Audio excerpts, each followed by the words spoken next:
যে মানুষটির একজন কাফের বন্ধু ছিল। বিশ্ব নবীর দরবারে গিয়ে তিনি জীবন নিয়ে আসলে খবরটি যখন ওই বন্ধুর কাছে গেল, তার প্রিয় বন্ধু যখন জানতে পারলো আমার এক বন্ধু মুহাম্মাদের দরবারে গিয়ে শাহাদাত করেছে, মুসলমান হয়েছে, সঙ্গে সঙ্গে ওই বন্ধুটি কি কাফের বন্ধুটি মুমিনকে ডেকে বলল, গো তুমি শুনলাম তুমি নাকি মুহাম্মাদের দরবারে গিয়ে তার আনা ধর্ম তুমি গ্রহণ করেছ। যদি তুমি মুহাম্মাদের ধর্ম পালন করো, তোমার সাথে আজকেই আমার বন্ধুত্বের শেষ। তখন ওই বোকা বন্ধুটা বলল, না না, তোমার সাথে বন্ধুত্ব আমি ছিন্ন করতে পারবো না, দরকার হয় মুহাম্মাদের সাথেই আমি সম্পর্ক ছিন্ন করব। কাফেরটি বলল, না, তোমার মুখের কথা আমি বিশ্বাস করব না।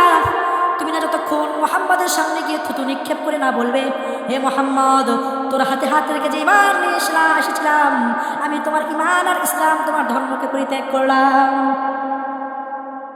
সেই কথা অনুযায়ী বোকা সেই বন্ধুটি তার কাফের বন্ধুর পরামর্শ শুনে বিশ্ব নবীর সামনে গিয়ে থুতু নিক্ষেপ করে বললেন, আমি তোমার ধর্মে আর থাকতে চাই না। এর কিছুদিন পরে লোকটি ইন্তেকাল করেন। আল্লাহ রাব্বুল আলামিন কালামুল্লাহ শরীফের মধ্যে ওই ব্যক্তি ঈমান আনার পরেও শুধু বন্ধুত্বের খাতিরে যে বিশ্ব নবীর সঙ্গে সম্পর্ক ছিন্ন করেছিল, এই কথাটাই উদ্ধৃতি দিয়ে বলেছেন, ইয়াউমা ইয়া'আদ্দুজ যালিমু আলা ইয়াদাইহি ওয়া ইয়াকুলু ইয়া লাইতানি লাম আত্তাখিজ ফুলানান খলিলা।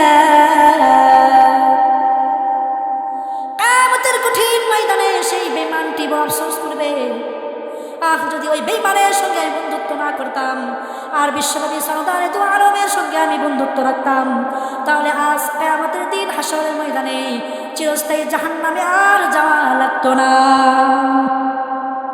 মুসলমান ভাইরা আমার, এরকম একটি নয়, দুইটি নয়, আল্লাহ রাব্বুল আলামিন পুরা কোরআনুল কারীমের মধ্যে নয়টি আফসোসের কথা বলেছেন, যে আফসোসগুলি বেঈমান কাফেররা এবং অনেক পাপী মুসলমানরা করবে।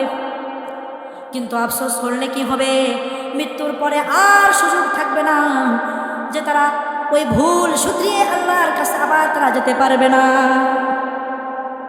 মুসলমান ভাইরা আমার, এই জন্য জীবন এক মহাদৌলত, হায়াত একটি মহাদৌলত। জিন্দগি হে আজবায়ে বন্দগি, জিন্দগি হে আজবায়ে বন্দগি, জিন্দগি বে বন্দগি শর্মন্দগি, জিন্দগি বে বন্দগি শর্মন্দগি। মুসলমান ভাইরা আমার, জীবন একটি মহাদৌলত আল্লাহ সুবহানাহু ওয়া তাআলা আমাদেরকে দিয়েছেন। কোন সময় যে আমাদের পবিত্র জীবন, আমাদের মূল্যবান জীবনটা আমাদের শেষ হয়ে যাবে তার এক সেকেন্ডের কোনো ভরসা নেই। সময় থাকতে আসুন আমরা সেই মহান রবের দরবারে লুটিয়ে পড়ি।